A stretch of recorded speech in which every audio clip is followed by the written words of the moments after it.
In this video, we're going to create an interaction where learners have to enter some sort of code. If they enter a correct code, they get a point and it will be removed from the list. But if they enter the same code multiple times, they'll only get a point for the first time. This type of activity might be used for medical billing codes, produce checkout codes, OSHA violations, whatever, so long as we have codes that are discrete things. More sophisticated text validation can be done, but we would approach that differently. So here we have a placeholder video that has some imaginary content, and we're asking learners to enter all of the codes that they see. So here we've just gone ahead and put it in the instructions. So the codes are A001, B002, C003, and D004. So what we'll have people do is, as they watch this video, they will enter in codes. If they put in an incorrect code, they get some negative feedback. And if they enter in a correct code and then hit enter or this check button, the code is removed from the text input field and added to this list down here. So we can do this in any order. And then once they finish the activity, they found all 4 codes that we had programmed this to do. They view some final feedback that just covers up the video and hides the instructions and input text. So let's go ahead and start creating the actions. On the page, we just have some instructions. Watch the video, then some notes. There's no video, just a placeholder, and enter all the codes that you see. And then we've specified what our correct answers are going to be here. We'll look at how to ignore case, and there's some clarification about zeros and the letter O. So all we have here are some instructions. Let's say enter a code. It's just a simple text object, a video that's pulling in a test video. And this could be an image or some other sort of activity, doesn't really matter. And then we have a text input object here. So we grab that from here, just a text input. A button object that we've labeled check. We've created some negative feedback, so again, simple text that we've just made red and turned off the start visible property. And then we also have some other feedback down here that just says you have found, and later we will just append the codes that people have found into this text object. All right, so let's go ahead and start creating the actions. So on page load, we will define a list that contains all of our correct answers. So we'll go to page, on page load, and we're going to create a variable. So we'll go to the variable panel and grab this set global list to create list. So we'll grab that and add that to our action. And here we're going to create a new variable, a new list type variable that has 4 items in it. So we'll say create new variable. And we'll call it correct answer list. And it's going to have 4 items, so we'll click the green plus, and we'll duplicate these text. And then we'll just enter in what our correct answers are. So A001, B002, and the rest. So now that we've created that, we can say when this button is clicked, we will check to see if the contents of our text input matches the items in this list. So we'll select our text input and scroll down and get the entire contents of that text input, so text input.text. And we'll want a condition. So we'll go over to control and grab a condition block. We'll grab this if, do, else because we want to do something if we do find it in there, and we want to do something else if we don't find it in that list. So we'll grab this and put it in here. And we're actually not going to use this equals block, so we can just delete that. Instead, what we're going to do is we're going to go over to the list category and find the is in list. So this takes 2 parameters. It takes a thing that we're checking and a list. So I'll plug that in there. We'll plug in our text input, and we'll change this to our correct answer list. So this is basically going to check to see if the text that was entered in here is in this list. And if it is, it'll return true. And if it is not, it will return false. And so we'll do the else stuff. So if it is in the list, we want to do a couple of things. We want to give the learner a point, and we will want to remove that item from the list so that it cannot be counted again. So let's go ahead and create a points variable. So I'll go back to variable, get this set global variable 1 to 0. We'll plug that in here in our initializing action, and we'll create a new variable called points. So points starts off at 0. If we do find the text input is a valid answer, then we will add 1 to our points. So we'll go back to variable and get this +1. And we want to add +1 to points. Now what we want to do is we want to remove the item that we found from the list so that it cannot be counted again. So to do that, we'll return to the list category and find the remove item from list. So there are a few different options. Remove list item, where we would supply the index, so remove the first item or the fourth item, but we don't know the index, so this isn't the one that we want. Instead, we want remove item. So we just supply the item. If it's in the list, it'll be removed. So I'll grab this, plug it in here, and then of course we will, the text input contents is what we want to remove, and the list that we want to remove it from is our correct answer list. And we'll worry about the negative feedback in a minute. Let's test this out and see how it works. So we have our video playing, and let's go ahead and open up our debug panel so that we can see what our variables are doing in the background. So we'll expand some of these. And here we can see our correct answer list. It has 4 items inside of it, and our points start off at 0. So when we enter in something incorrectly,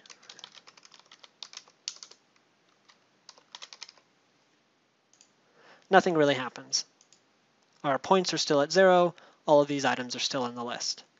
But once we enter in a correct code, for example, B002, we don't get any feedback yet, but in the back end, we can see that the B002 was removed from our correct answer list, and we got 1 point.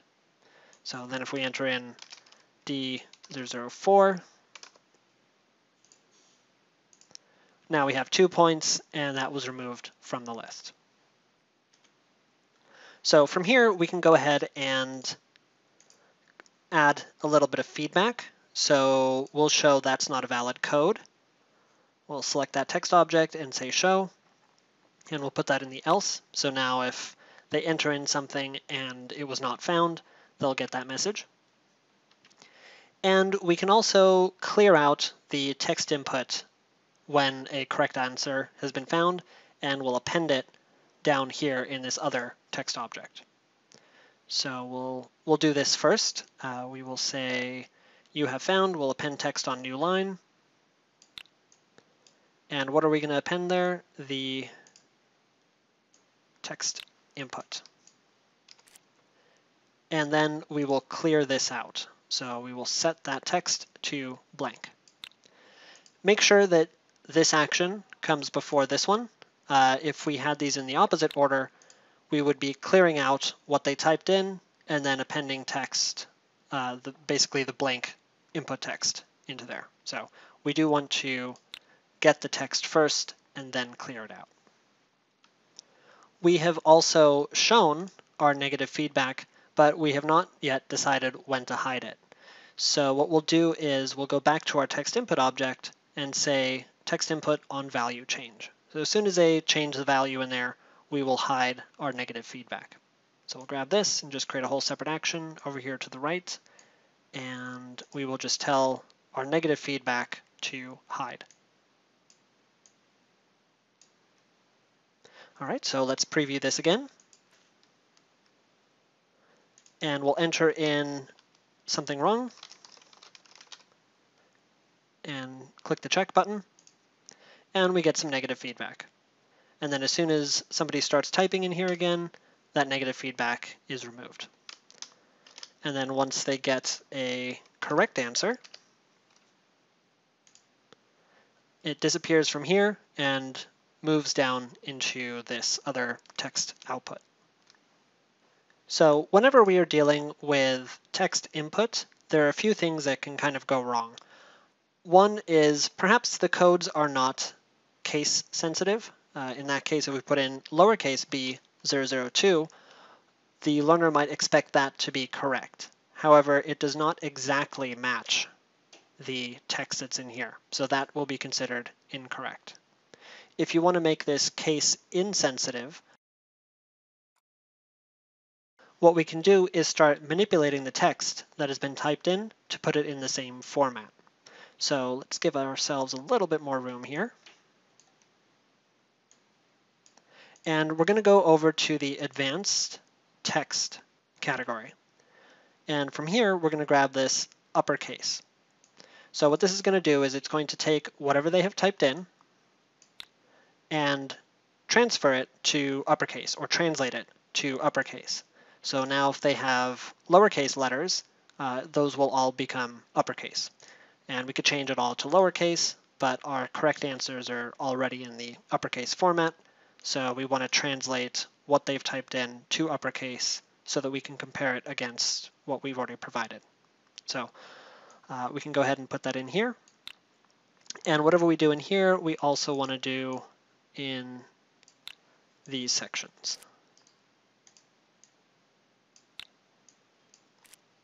Another thing that we can do is go back to advanced and text and use the trim block as well. What this will do is it will remove any leading or trailing spaces. So right now, before we've added that, if we entered in space A001, that is not considered correct because we're taking the entire contents of this text field and we're checking to see if it matches this correct answer that we specified. And since there's an extra space, it's not an exact match, so it fails. So what we can do is add in this trim block.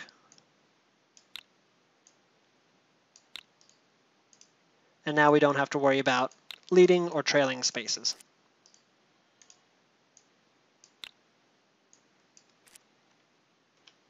So we've removed a few common issues that learners might run into when trying to enter in the proper code, things that we don't really need to penalize them on. So this works pretty well. There's some other improvements that we can make. For example, we don't have to force people to click the check button. We can just have them hit the enter key on their keyboard while they're typing and use that to submit and validate the code. So we'll select our text input and double check the single line property, make sure that's set to true, and it is. And then we'll grab the trigger block here and change this to on enter key. And we will make that an additional trigger here. So we'll click the green plus. And now when they click on the check button or they hit the enter key while their focus is in the text input, it will check to see if it's a valid answer. All right, so the final thing that we need to do is determine what happens when they have collected enough points. So at the moment, we have a final feedback layer that we've created here that just covers up the video. So we'll want to show that. That's the thing that we'll want to do. And what we want to do is only show that if our points get up to, we'll say 4. We'll make sure that they have to answer each of those 4 codes. So we'll go to our control category and get a condition block and just plug that in right after here. And we want to know if the points are greater than or equal to 4. So we just need to get the points. And we already have a variable doing that right now. So we'll right click on this block and duplicate. Plug that in there. So if they have 4 or more points, we will show our final feedback. And then we can do some other stuff. We can just hide all of this text input or their instructions and the check button and the text input. And we might as well hide the invalid feedback. And that should work out pretty well. All right, so let's go ahead and preview this. So now, if they enter in lowercase, that's okay. We will consider that a correct answer. If they enter in lowercase and have some extra spaces at the end, we will consider that to be fine. So I'll just hit enter, and that's considered a correct answer. However, if they enter in spaces within the answer, so here it's in the middle of the code, that will not be considered correct. And then once they enter in all 4 codes, we hide the text input and instructions and show some final feedback. So this works pretty well. It also means that if somebody tries to enter in the same code multiple times, so they get a point, and then if they try to enter that same one in again, we get the negative feedback.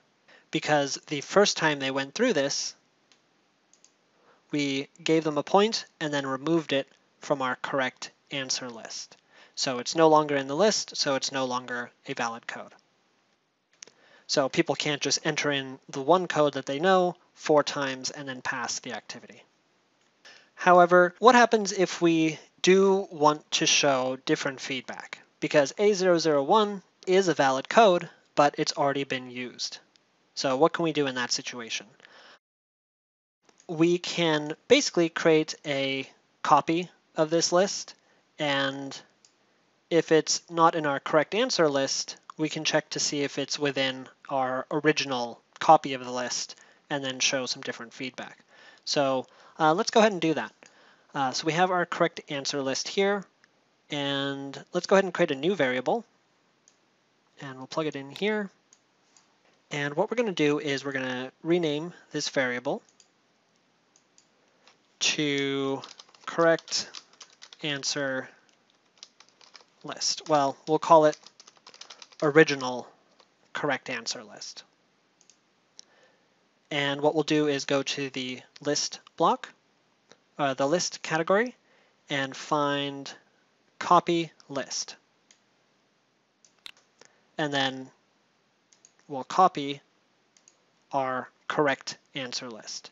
It might be tempting to do this, but what this is going to do is basically this original correct answer list will be a reference to this list. That's not what we want. We want to create an entire copy of the list. So let's take a quick look at how that works. So if we just assign this variable to this list, what we will get is a correct answer list, and then our original correct answer list will just be a reference to this list. Instead, we want to use a copy list, and this will create 2 distinct lists.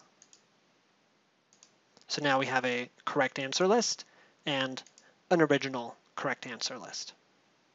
So maybe a better name for this correct answer list would be something like working answer list or remaining answer list, but we're not going to bother changing it. We'll just keep correct answer list and original correct answer list.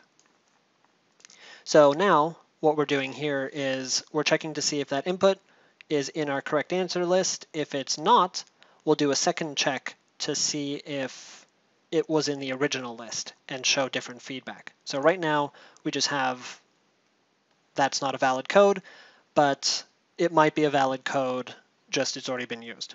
So let's go ahead and create another condition.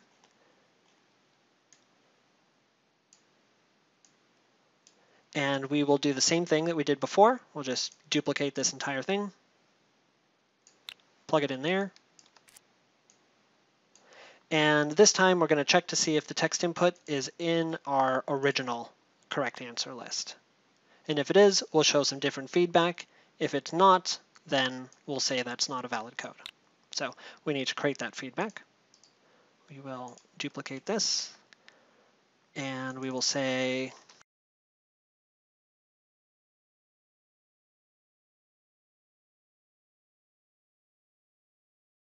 and it's not starting visible, and then we'll just tell that to show. So we've got some nested conditions here. First, we're checking to see if it's in the correct answer list. If it's not, then we're checking to see if it was in the original list. If it is, we're going to say, hey, stop being cheeky. You already got a point for that. If it's not in either of those lists, then we'll just say that's not a valid code.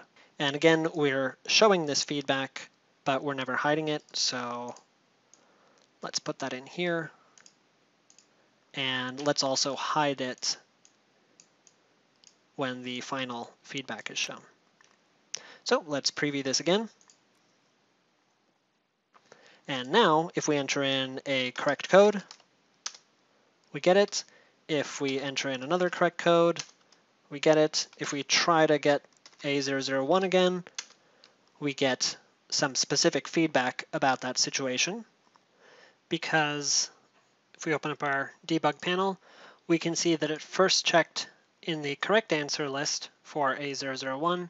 It did not find it, so then it checked our original correct answers. It found it in that list, so we get that specific message. And then finally, if we enter in something completely wrong, we get our original that's not a valid code, because it checked first in the correct answer list, did not find it, checked again in our original correct answer list, did not find it. So it was never a valid code. So this activity works pretty well, again, for text inputs that have a single word or a specific code that needs to be validated. For free-form text entry and validation, it wouldn't be so great. You would probably approach that in a totally different way. And whenever you're dealing with text input, there's such variety of ways that learners might input the text. You need to sort of accommodate some of them with text manipulation blocks, such as the trim and the uppercase.